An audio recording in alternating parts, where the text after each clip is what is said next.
Hello everyone, and welcome to the first episode of my Symmetra guides. Today we're on Temple of Anubis, and we're going to be covering the 3 T's of playing Symmetra: teleporters, turrets, and shield generators. Before we get started, I just need to make a quick legal notice. Warning, the following video was made by someone who is not a Symmetra man. I do not know any of the super advanced tactics to play Symmetra. Because of this, I'll be purely talking about things that are factual and not tactical. That is all. And now that that's out of the way, we're good to get started. So, the first thing we're going to be looking at is some sneaky turret spots, which you can kind of scatter around the map a bit. And to be honest, Temple of Anubis is a great map for this. There's so much crap on the sides and bushes and stuff that you can really just place them anywhere, and you'll be able to get a couple of really easy kills with them. Behind these legs is a great spot at the start of a game. You can do this on both sides for maximum coverage. Place a couple of turrets inside this fountain and they'll shoot out this tiny little window here. You can hide turrets really well inside all the foliage around the sides here. However, if they're playing on low graphics, they'll be a bit more obvious because all these leaves will not exist. You can place a couple of sneaky ones around this dead robot, who's for sale apparently, I never noticed that.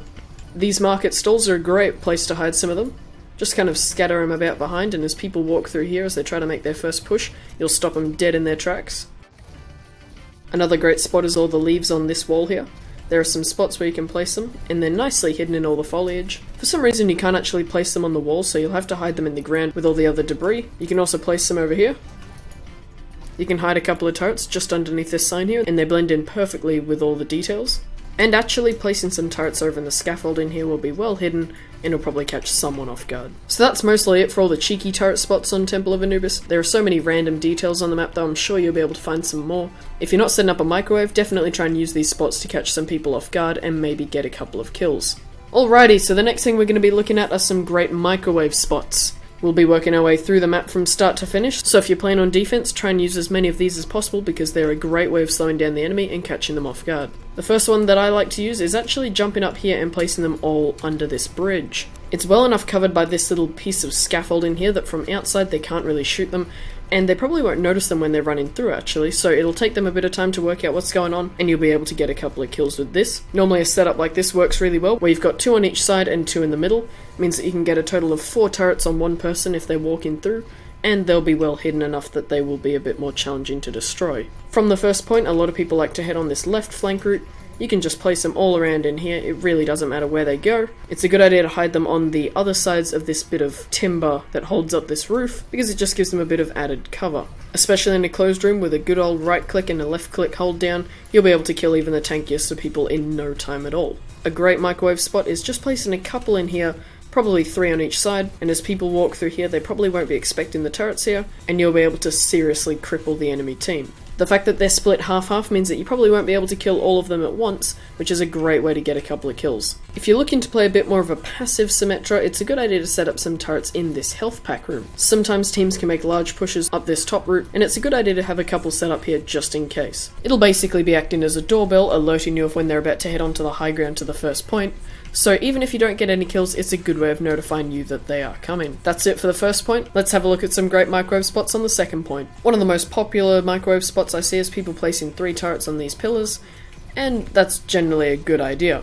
It keeps them well hidden from people trying to shoot from out in that doorway over there, and by the time they come here, they'll be met with a nasty surprise. Just like with the high ground flank on the first point, it's a good idea to set up some microwave spots on the side, so that you'll be able to catch any unassuming flankers. Spamming your turrets all around this area here is a great way to catch them off guard, and if it's someone with low health like Tracer or Genji, you'll be able to clean them up in no time at all.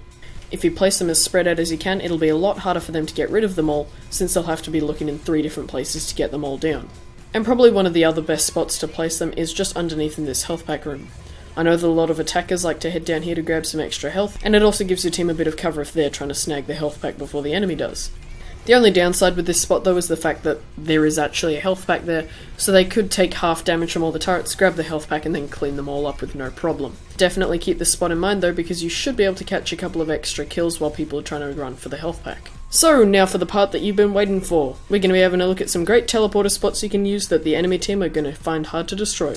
If your team's holding the lines pretty well and there isn't that much pressure on the point, I find that placing a teleporter back in this room here is a great spot. It's not obvious where it is to the enemies, they can't see it at all from anywhere around here, and they actually have to go into this room to see where it is. Obviously, if they start to put pressure on the point, it'll probably be found out fairly quickly, but if you're holding the lines well, this is a great place to put it if you still want your team back to the point quickly.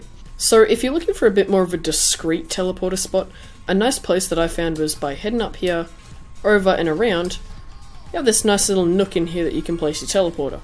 It's well hidden, and the only chance that people are going to see it is if they have a flanker that's coming through those top doors there, but honestly that's not really used that much. It's in a nice location because it points your team directly onto the battlefield, and it's not entirely obvious where they're coming from for the enemy team.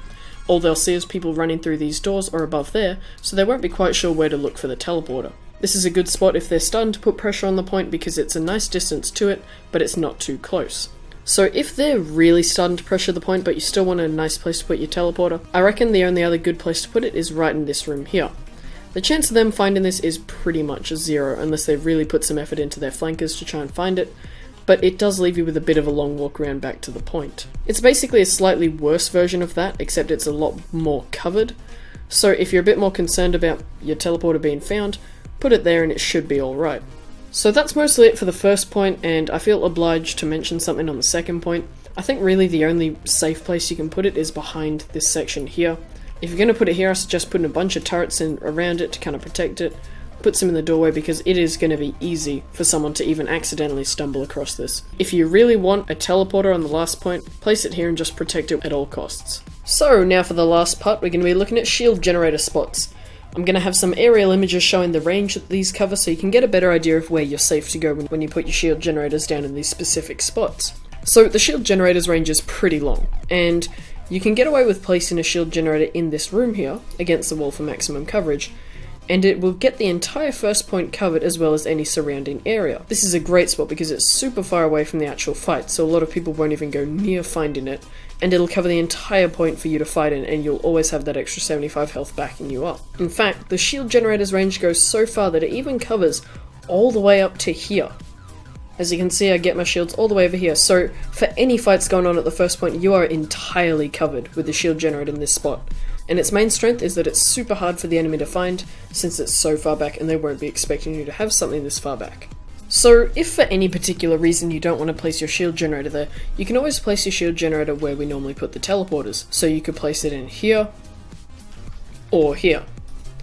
But honestly, that spot in there is the jack of all trades. It covers everything you want to do, so I definitely recommend using that. Now, when it comes to the last point, there isn't that much ground for you to cover. You could really place your shield generator anywhere here, and it'll cover the entire point and anywhere out there. So when it comes to placing it, you really just want to look for a place that's most secure. And I find that honestly, one of the best places to put it is right outside your spawn.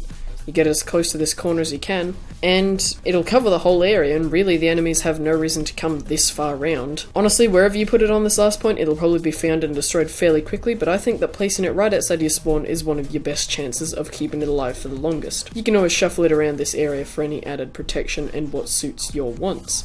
So that's going to conclude the first ever episode of my Symmetra guides for maps. Write down in the comments what map you want to see next and I'll give it a thought.